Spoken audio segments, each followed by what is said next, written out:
지난주 하나 실적 발표를 했는데 실적보다는 결국은 지배구조 개편에 초점이 맞춰졌고요.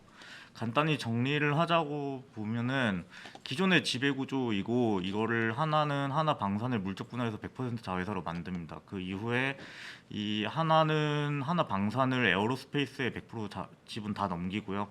하나는 에어로스페이스로부터 이제 정밀 기계를 가져오게 됩니다. 그래서 사실 정리하고 보면은 기존에 이제 기계 같은 경우가 에어로스페이스 쪽에 붙어 있던 것도 있고 하나가 자체 사업으로 갖고 있던 것도 있었는데 이걸 하나로 합친다라고 봐주시면 될 것 같고요.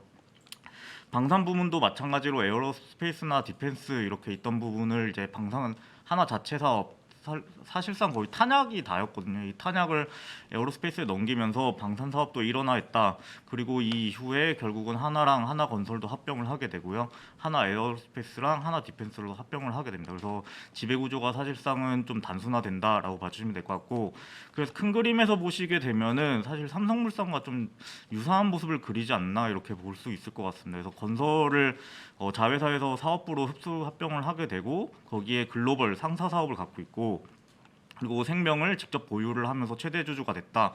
이게 핵심이라고 봐주시면 될 것 같습니다. 그래서 크게 효과를 보게 되면은 일단 사업적으로 시너지를 좀 볼 수 있을 것 같고요. 기존의 기계가 이제 모멘텀 같은 경우는 주문 제작 중심의 기계 사업을 영위를 했었고 정밀 기계 같은 경우는 양산형 제품을 영위를 했습니다. 그래서 이 부분에서 어쨌든 R&D나 소프트웨어 쪽에서 공유하는 부분이 많기 때문에 이 부분에서 좀 시너지 날 것 같고요.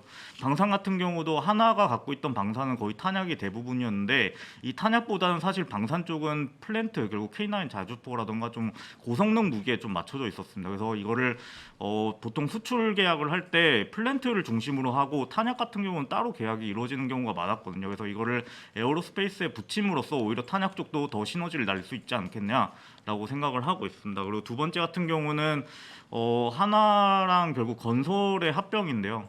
하나 같은 경우는 이제 지주 비율이 살짝 모자라는 수준의 지금 지주 비율을 갖고 있었고 하나 건설 같은 경우도 생명을 갖고 있다 보니까 둘 다 지주 전환 가능성에 대해서 계속해서 제기가 됐었습니다. 근데 특히 건설 같은 경우가 생명을 지분법으로 갖고 있다 보니까 생명이 내년부터 IFRS 17이 적용이 되게 됩니다. 그래서 이게 적용이 되면 부채도 시가로 변하게 되거든요. 그래서 이 부분에서 건설이 이제 지주 강제 전환 가능성이 있었고 하나도 마찬가지였던 상황이었는데 이 두 회사가 합병을 함으로써 별도 기준으로 자산 규모가 13조, 12조, 13조까지 늘어나게 되고 반면에 생명으로 인한 자회사 지분 가치 정도는 한 5천억 정도 늘어나는 수준이거든요. 그래서 이걸 감안했을 때 지주 전환도 피하면서 사업적 시너지도 같이 누리게 됐다라고 봐주시면 될 것 같습니다. 그리고 마지막으로 한 가지는 하나 쪽에 더 좋은 부분이고요. 그 이유는 뭐냐면은 하나가 어쨌든 18%를 들고 있던 게 지분이 43%로 늘어나면서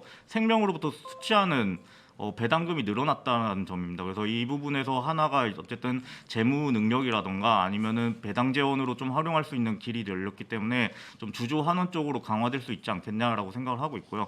최종적으로 이러한 일련의 그저께 금요일에 발표된 내용은 내년 1월 초면은 다 마무리가 되고 최종적으로는 2, 3분기 기준에 하나 정밀기계와 하나와 합병을 하게 되고 에어로스페이스와 방산을 합병함으로써 최종 마무리가 되지 않겠나라고 생각을 하고 있습니다. 그래서 하나 같은 경우가 지금 NAV 할인율이 지배구조 개편과 관련돼서 좀 불확실성이 있었기 때문에 계속해서 좀 올라오는 그림을 그렸었는데 이 부분에서 좀 일부 해소할 수 있지 않겠냐라고 생각을 해서 투자이건 바이 목표 주가 41,000원 유지하겠습니다. 그리고 이어서 통지표 이건 네, 됐어.